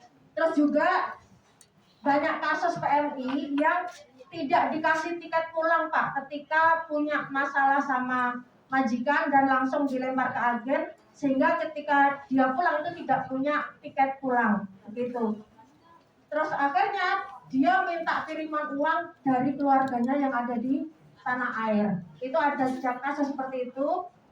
Terus kami juga menagih janji Pak Ricky ketika dulu memanggil kita di Regal Hotel membuka shelter ya Pak ya. Nah, selama ini banyak sekali kawan-kawan yang dituduh penyebar virus atau stigmatisasi. Ini yang membuat pekerja migran semakin sulit dan kita semakin terisolasi. Bagaimana upaya KJRI untuk bisa menyediakan tempat tinggal atau shelter? Karena mengapa? Banyak sekali shelter yang sudah ditutup seperti Al-Fadilah, Al-Istiqomah, Islamic Union juga sudah ditutup. Sementara ketika mereka butuh tempat tinggal, mereka harus berjuang sendiri untuk mendapatkan tempat tinggal. Begitu Pak, terima kasih. Semoga bisa membuka shelternya. Terima kasih. Selanjutnya pertanyaan ketiga. Langsung saya ini Pak. Baik, terima kasih. Salam sejahtera, selamat siang untuk kita semua. Perkenalkan, saya Elizabeth. Di sini secara komprehensif ketentuan mengenai skema pembebasan biaya penempatan PMI yang diterapkan sebagai mandat Undang-Undang Nomor 18 tahun 2017 tentang pekerja migran Indonesia. Yang pertama, bagaimana perlindungan terhadap PMI yang bekerja tidak sesuai dengan kontrak. Misalkan bekerja lebih dari satu rumah, tetapi tidak berani speak up karena masih non atau masih baru, dan punya potongan dan juga tekanan dari berbagai pihak seperti agensi dan juga majikan. Yang kedua, tempat tidur yang tidak layak seperti tidur di ruang tamu itu pada dasarnya tidak nyaman karena tidak bisa menjaga privasi sebagai PMI dan juga bisa rentan mengundang terjadinya pelecehan. Yang ketiga, makan tidak tepat waktu dan tidak sesuai dengan porsi yang sehat. Yang keempat, istirahat yang tidak cukup, dampak dan efeknya yang kurang baik terhadap produktivitas PMI seperti lemas atau lemah dan kurang bersemangat dalam bekerja. Apakah boleh saya usulkan agar PMI yang bekerja lebih dari 12 jam itu disediakan suplemen atau vitamin oleh majikan itu di luar dari asuransi PMI untuk tetap menunjang kesehatan PMI. Yang ketiga, hari libur yang tidak sesuai dengan ketentuan yang ada, yaitu bekerja sebelum libur dan juga sesudah libur. Yang terakhir, usulan untuk kalau bisa setiap PT yang ada di Indonesia itu diaudit, kemudian disosialisasi kepada calon PMI agar tidak mudah diiming-iming oleh rayuan pinjaman dari PT supaya tidak terjebak dalam overcharging. Terima kasih. Mungkin saya buka lanjut lagi dulu pertanyaan 2, 1. Ini ada yang mau bertanya? Silakan. Ya. Terima kasih. Sebelumnya, Assalamualaikum warahmatullahi wabarakatuh. Perkenalkan, nama saya Sumber. Saya dari Persatuan PMI Hongkong Solo Overcharging Hongkong Pilar. Jadi hari ini sebelumnya selamat siang untuk Pak Riki dan terima kasih untuk semuanya jajaran. Hari ini kami dari Pilar tidak akan lagi menanyakan atau memberi pernyataan. Tapi hari ini kami dari Pilar akan menagih janji yang sudah dibeberkan setiap tahun oleh KJRI kepada kami. Karena kami setiap tahun sudah sering diundang, sudah sering memberi pertanyaan, memberi pernyataan. Tapi selama ini saya mau tanya, apakah kawan-kawan semuanya melihat follow up dari jawaban kawan-kawan semuanya? Terima kasih atas waktunya. Pertama adalah terima kasih atas dialog yang sudah diberikan kepada kawan-kawan PMI dan juga perwakilannya. Pertama, apakah yang sudah KJRI realisasikan atau buktikan selama 1 tahun ke belakang ini? Yang kedua, KJRI apakah akan hanya menyampaikan dialognya saja tanpa mau mendengar apa yang sudah terjadi di lapangan sesuai dengan apa yang sudah kawan-kawan semua sampaikan? Yang ketiga, KJRI setiap tahun pasti ketemu dengan pemerintah Hongkong dan tentunya membahas terkait tentang gaji. Apa sih upaya KJRI melihat gaji PRT yang masih begitu-begitu saja, yang masih terkait rendah dari upah minimum? Apakah sudah pernah dilaksanakan sosialisasi atau menurut KJRI sendiri dengan gaji segitu cukup untuk kebutuhan buruh migran dan kebutuhan di Hongkong? Yang keempat, kami berharap dengan dialog ini bukan sekedar acara tahunan rutin dan hanya formalitas mengajak kawan-kawan organisasi berdialog saja, tapi tidak ada follow up terkait apa yang sudah dilakukan oleh KJRI selama setahun ke depan ini. Dan kawan-kawan perlu tahu sebentar lagi adalah tanggal 18 Desember, yaitu Hari Migran yang akan datang. Jadi apa sih hadiah atau surprise yang ingin KJRI berikan kepada yang dinamakan selama ini adalah pahlawan devisanya? banyak kawan-kawan yang pulang dengan keadaan mayat atau jenazah. Ini bukan berarti menyalahkan bahwa itu takdir dari Allah, melainkan satu, jam kerja yang sangat panjang ini akan memicu karena kawan-kawan mudah untuk sakit. Bagaimana solusi sebagai KJRI yang dikatakan bahwasanya peduli dan juga care terhadap rakyat yang ada di Hongkong semuanya, khususnya buruh migran. Dan selain itu, selain jam kerja panjang, banyak kawan-kawan yang sudah disampaikan tadi terkait overcharging itu sangat benar-benar luar biasa mereka memperjuangkan, tapi bagaimana selama ini kita diuncal-uncalke. Benar nggak sih kawan-kawan? Dalam penanganan kasus. Saya nggak basa-basi di depan Pak Riki. Dan yang terakhir, kami di sini tidak akan lagi, sudah disampaikan tadi bahwasanya, tapi kami hari ini menagih janji kepada Pak Riki. Semoga janji yang tahun-tahun kemarin ditepati, karena saya tahu Pak Riki ini mungkin terakhir ketemu dengan kita di Hongkong, karena sebentar lagi juga akan ada penggantinya, dan kita tidak mungkin memulai lagi di pertanyaan dari zero. Terima kasih untuk waktunya. Wabillahi taufiq wal hidayah. Wassalamualaikum warahmatullahi wabarakatuh.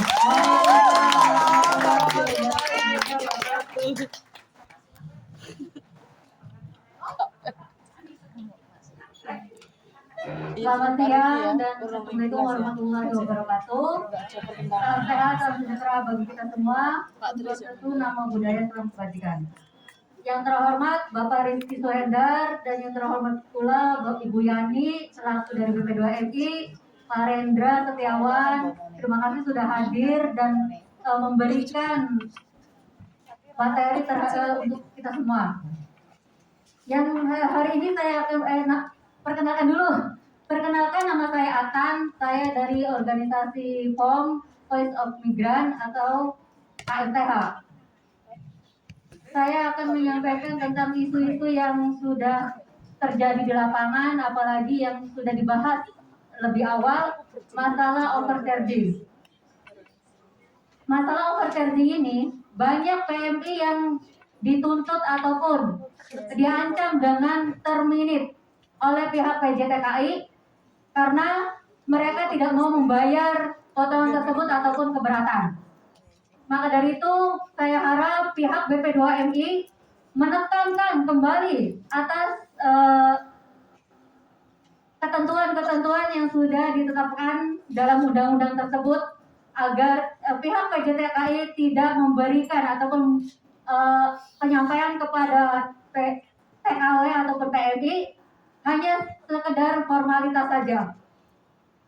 Yang kedua, PMI yang bekerja tidak sesuai dengan kontrak kerja ataupun dipekerjakan dua rumah sehingga dia melaporkan ke KJRI lalu dia diterminate.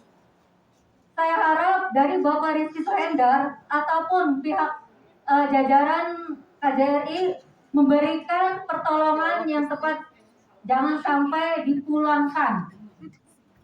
Itu kita butuh keadilan, tapi bukan janji.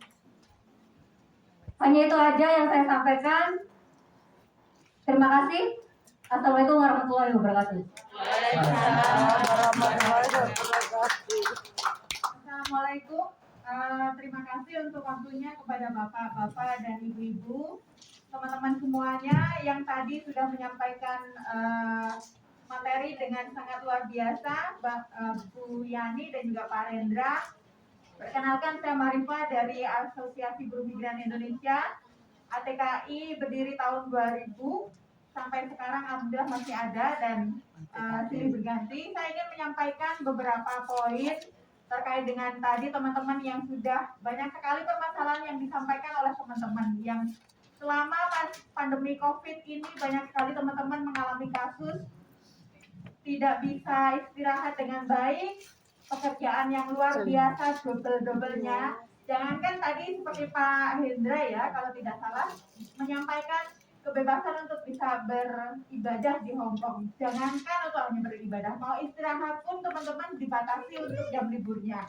mau libur sebelum dan setelah harus bekerja dulu. Dan teman-teman dari kondisi yang seperti ini banyak sekali terpaksa memutuskan kontrak kerjanya dan ingin mendapatkan keadilan dan mengadu kepada konsulat jenderal. Tapi sayangnya banyak teman-teman yang diarahkan ke agensi.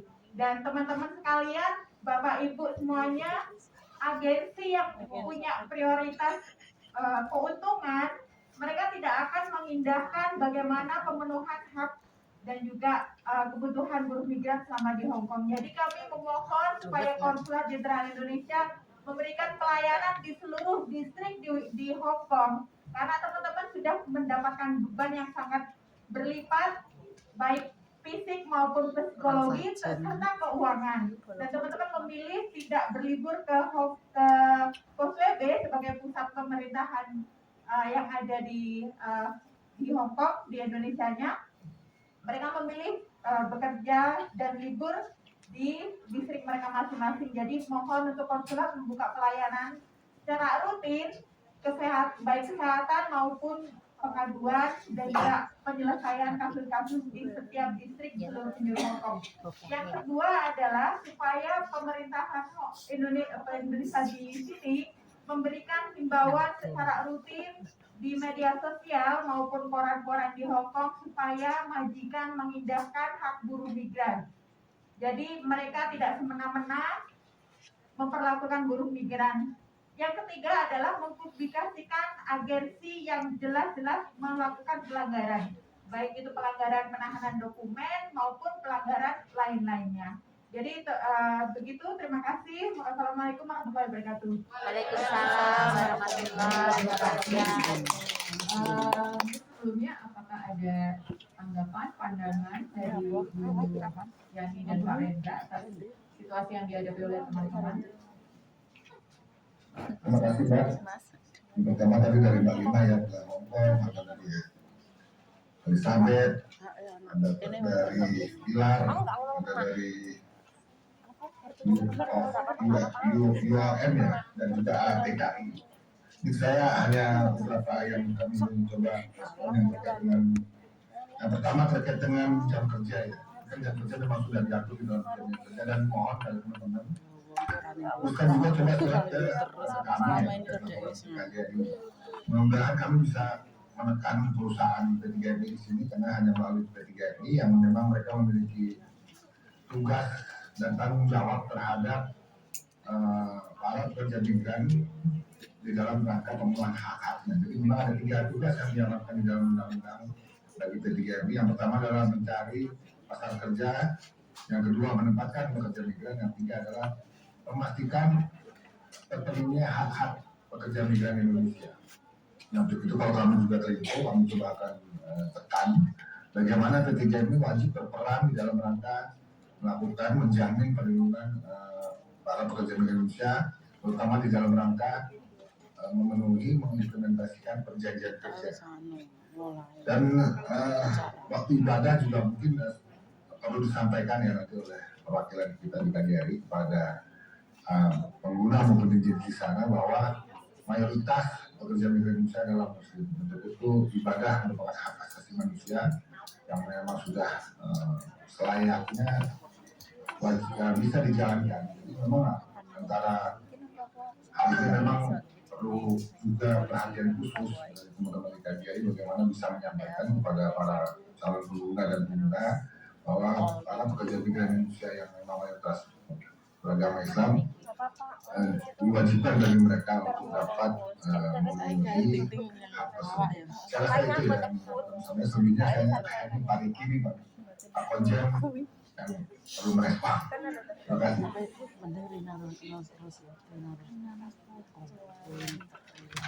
Baik, terima kasih Pak Rendra, Ibu Yani. Dalam kesempatan yang baik ini saya mengucapkan terima kasih yang tidak terhingga atas sharing sessionnya ya terkait update ketentuan-ketentuan yang ada di Indonesia maupun kondisi di Hong Kong. Saya kira kita semua berangkat dengan semangat yang sama tadi disampaikan oleh Bu Yani dan Pak Rendra. Terus itu bagaimana membangun pekerja migran Indonesia yang lebih berdaya, ya, bermartabat di negara penempatan kita. Saya terima kasih kepada teman-teman dari perwakilan semua organisasi yang hadir pada pagi hari ini ya, atas segala masukan ya yang dan kritik kepada kita ke KJRI.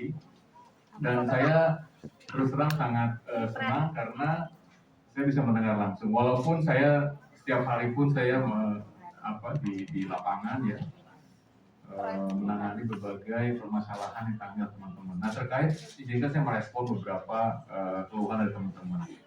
Terkait dengan overcharging, teman-teman harus ketahui bersama bahwa semua laporan disampaikan oleh teman-teman terkait overcharging kita proses. Tadi saya Bu Yani sampaikan bahwa ditindaklanjuti. Jadi tidak ada laporan overcharging yang kita simpan di bawah meja. Semua kita tindaklanjuti. Ya. Nah, yang teman-teman inginkan, kita pahami, selalu ingin cepat-cepat. Nah, kan ini perlu proses. Ya. Prosesnya tidak bisa langsung seperti membalik tangan. Teman-teman harus sama-sama kita pahami. Kita lapor ke Jakarta, diproses oleh teman-teman di pusat, lalu diverifikasi. Karena banyak laporan-laporan juga dari teman-teman yang tidak overcharging, bukan overcharging tapi dianggap overcharging. Nah, hal ini yang perlu dipahami bersama. Dari hasil verifikasi di pusat, lalu disampaikan ke kami dan kita sampaikan ke teman-teman bahwa betul overcharging dan itu langsung ditindaklanjuti oleh PT pengembalian biaya kelebihannya. Tapi ada juga yang memang tidak overcharging ataupun seperti pinjaman pribadi yang dianggap overcharging. Ya. Kalau teman-teman ingin tahu silakan datang. Kita terbuka. KJRI sangat terbuka. Bu Rike dari Naker, Bu Esi, ya, dari konsuler, kita sangat terbuka, tidak pernah menutupi hal-hal yang memang untuk melayani teman-teman semua. Terkait dengan pelaporan, kita punya posko pengaduan Satgas, kita buka dan ditambah dengan hotline. Sangat kita respon. Semua tadi disampaikan oleh Ibu Sumber, apa saja yang dilakukan banyak. Teman-teman mungkin lupa di saat COVID, bagaimana kita bekerja bersama-sama ya sampai saat ini pun.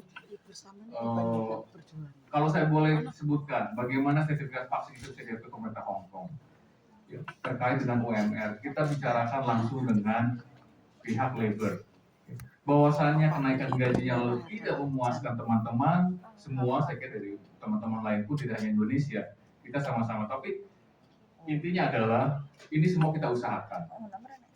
Ya, kita upayakan terus-terusan. Kita selalu memiliki forum yang selalu kita bangun dengan pemerintah setempat bagaimana menjelaskan kondisi pekerja migran kita ya, baik dari Indonesia ataupun dari negara lain, kita bersinergi bagaimana menyuarakan hal yang sama. Ini teman-teman harus ketahui. Kita tidak tinggal diam, kita selalu berkoordinasi dengan labor dan maupun imigrasi. Terkait job hopping. Job hopping sama. Bagi banyak sekali kondisi-kondisi PMI yang seharusnya tidak mungkin lalu menjadi mungkin bisa bekerja kembali di Hong Kong. Itu dilakukan oleh imigrasi Hong Kong. Ya, dengan agensi. Nah, teman-teman, tapi yang pasti tidak boleh lalu memanfaatkan kondisi-kondisi yang hanya untuk kepentingan pribadi lalu karena imigrasi atau berganti majikan. Nah, imigrasi sudah mengetahui, mereka punya parameter, mereka punya sistem ya yang bisa mengidentifikasi mana pekerja migran asing yang ada di Hong Kong yang berganti majikan hanya untuk kepentingan pribadi atau memang betul-betul memiliki kasus masalah dengan majikan. Dan untuk KJRI sendiri, jangan sungkan-sungkan, saya akan blacklist majikan tersebut dan saya cabut izin agensinya kalau dia tidak membantu teman-teman semua. Itu sudah saya lakukan. Jadi tidak pernah tidak ada yang kita tangani. Bahwasanya ada kekurangan, ya saya akui. Tapi tolong kita sama-sama menyelesaikan masalah tersebut. Ini tidak mungkin kita bisa instan. Yang terpenting kita harus selalu melakukan dialog ya, melapor ke kami. Laporan itulah yang kami tunggu justru. Kalau teman-teman di belakang kalau tidak melapor, bagaimana kita bisa tindak lanjuti? Dan ini saya kira sudah beribuan kali juga kita lakukan program-program ya melalui teman-teman ormas ya. Training for trainers. Ini tujuan training for trainers yang kita adakan. KJRI tidak mungkin menjangkau teman-teman yang di luar distrik Hongkong secara katakanlah on time ya. Makanya ada JBMI, ada Pilar, ya, ATKI. Kita sebut nama-nama yang tahu. Inilah teman-teman semua dengan kita bersinergi. Tidak lalu saling pinpoint kepada apa yang sudah kita lakukan semua begitu ya. Shelter kita buka, teman-teman sudah kita buka. Tapi saya selalu bilang bahwa berdasarkan prioritas. Bagi teman-teman yang memang emergency, karena shelter kita terbatas juga, ya tidak bisa kita menampung untuk kasus-kasus yang memang tidak terkait dengan kasus-kasus yang berat. Makanya teman-teman suka salah paham. KJRI selalu agensi, bukan justru agensi ini yang kita berdayakan. Agensi ini yang harus turut bertanggung jawab. Jadi teman-teman jangan salah sangka bahwa KJRI suruh KJRI enggak.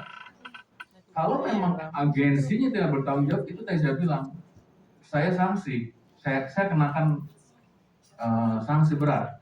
Kalau agensi tidak mau, jadi teman-teman paham gitu ya. Kalau memang betul-betul kasusnya berat, pasti jam 12 malam pun dia tangani. Tengah malam pun, ini bukan lip service betul, jadi, tapi tidak mungkin kita umumkan ke teman bahwa kami lakukan ini tidak. Kita kerja memang apa yang harus kita kerjakan. Tadi terkait masukan jam kerja, ini selalu kita sampaikan juga kepada pihak imigrasi, bagaimana majikan-majikan memberikan pelayanan yang baik ya. Fasilitas di rumah majikan ada minimum standar. Begitu juga di kantor-kantor agensi yang ada di terakreditasi di KJRI, kita selalu lakukan mekanisme review. Nah ini teman-teman harus ketahui juga bagaimana kita membangun sistem yang lebih baik.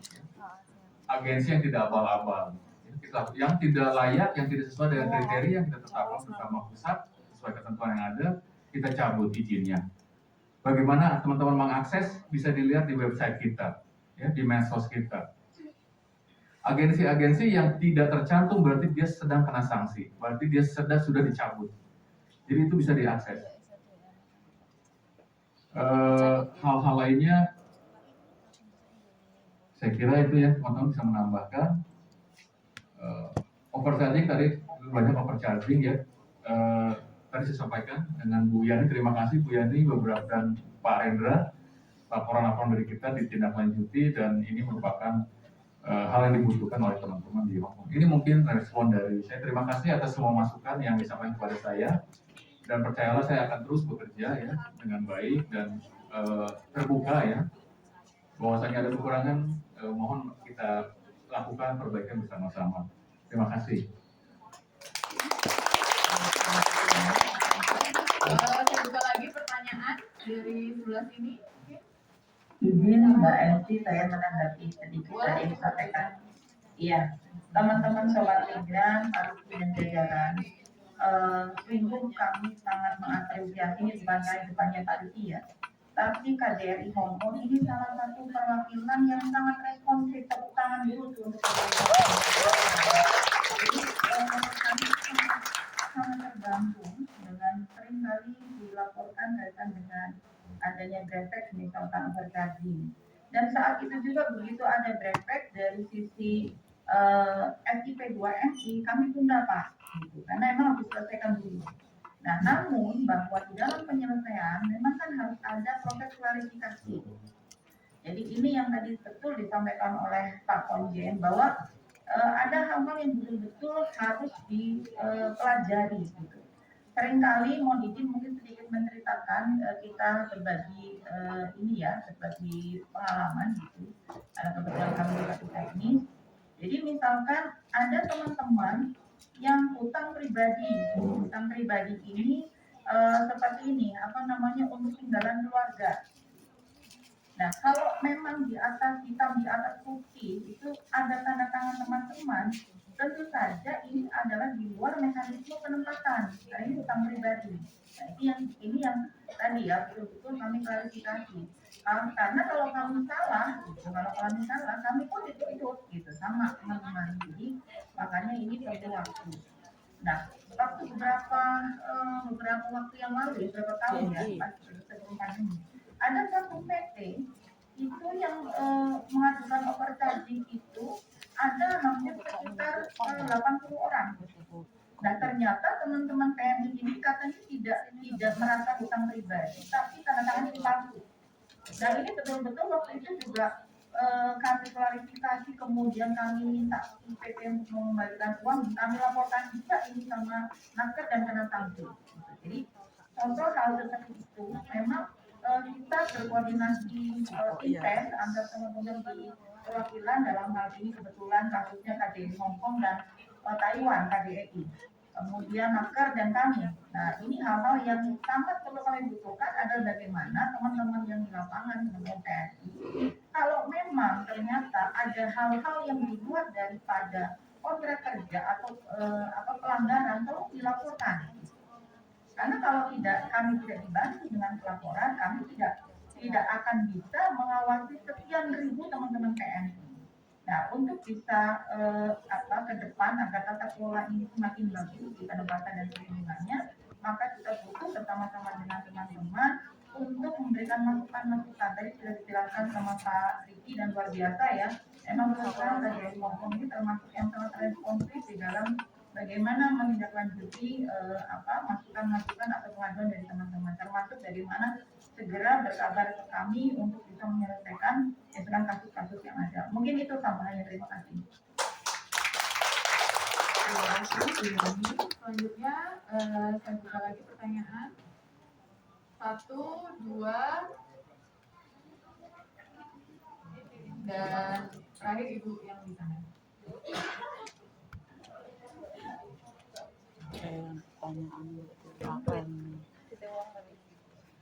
Assalamualaikum warahmatullahi wabarakatuh. Waalaikumsalam. Terima kasih atas waktu yang diberikan kepada saya. Yang terhormat Ibu Yandi dari BP2MI dan Bapak Rendra Setiawan dan semua staf anggota KJRI yang berbahagia, beserta teman-temanku semuanya yang sesama seperjuangan. Semoga Allah memberikan jalan yang lancar dan dimudahkan segala urusan kita semuanya. Rezeki yang kita dapatkan menjadi rezeki yang barokah untuk keluarga kita dan anak cucu kita semuanya. Saya tidak bertanya, tetapi saya mengajukan jempol untuk KJRI bahwa saat ini saya pribadi dan teman saya KJRI bisa membantu teman kami yang saat ini beberapa bulan yang lalu datang ke Hong Kong, kemudian tidak bisa diakses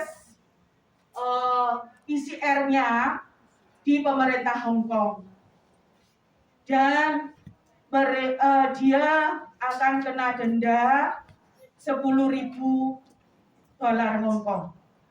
Alhamdulillah saya minta bantuan ke KJRI dan KJRI bisa menyelesaikan masalah ini. Akhirnya teman saya tidak jadi kena denda $10.000. Terima kasih untuk KJRI, KJRI. Terima kasih. Hanya itu yang bisa saya sampaikan. Saya sangat bangga sekali dengan KJRI dan pelayanannya. Terima kasih.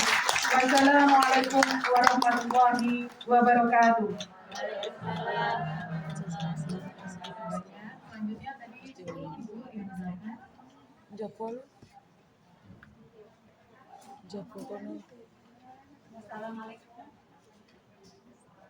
Assalamualaikum warahmatullahi wabarakatuh.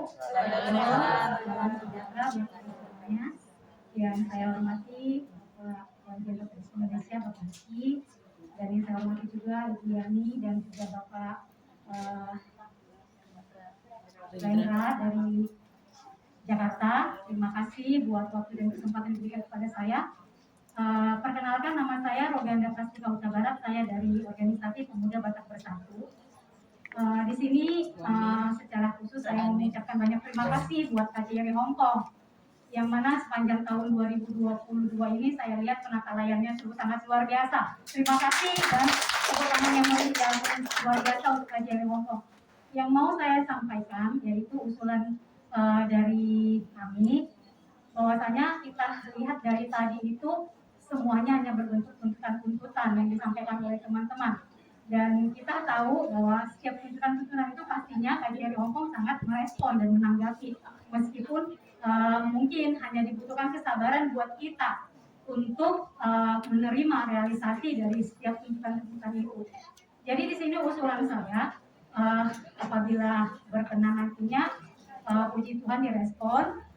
Saya beberapa bulan yang lalu pernah diundang menghadiri diskusi forum diskusi tertutup dengan para mahasiswa Politeknik Hong Kong. Nah, di situ kita langsung berinteraksi dan berdiskusi bersama para mahasiswa Politeknik Hong Kong, di mana di situ kita bisa menyampaikan segala aspirasi kita ataupun segala keluhan kita, ketidakenakan, ketidaknyamanan yang kita rasakan selama kita bekerja di Hong Kong ini sebagai pekerja di rumah tangga.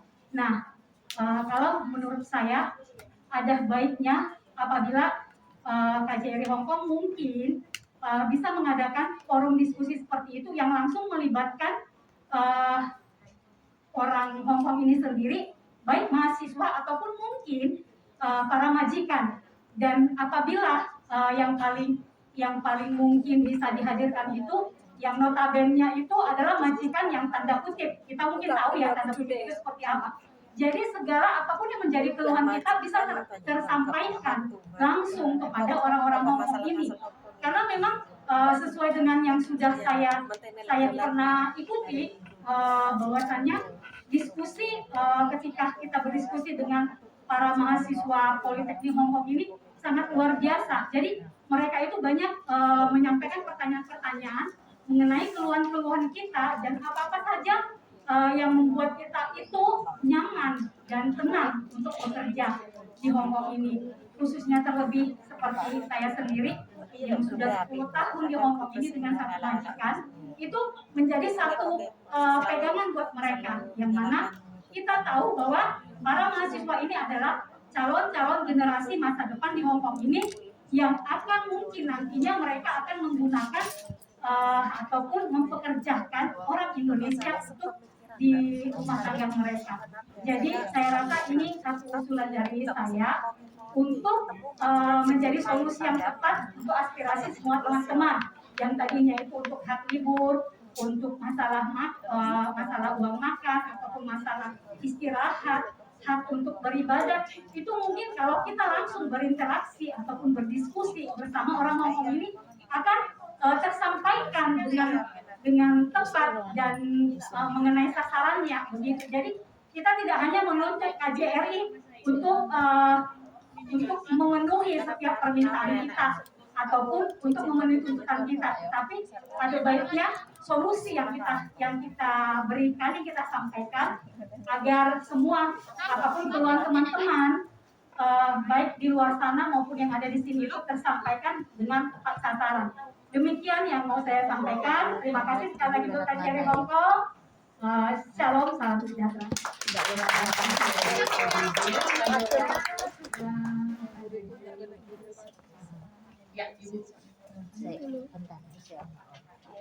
Assalamualaikum warahmatullahi wabarakatuh. Perkenalkan saya Riki dari ATKI. Selamat pagi Pak Riki dan Pak. Saya akan membacakan tuntutan dari ATKI, yaitu 1. Membuka pelayanan yang menjangkau ke seluruh pelosok Hong Kong. 2. Menyediakan hotline layanan pengaduan yang cepat dan responsif. 3. Berhenti melempar tanggung jawab terhadap PMI untuk melapor ke agen ketika ada masalah. 4. Mencabut izin dan mengkriminalkan agen yang telah menahan dokumen TNI. 5.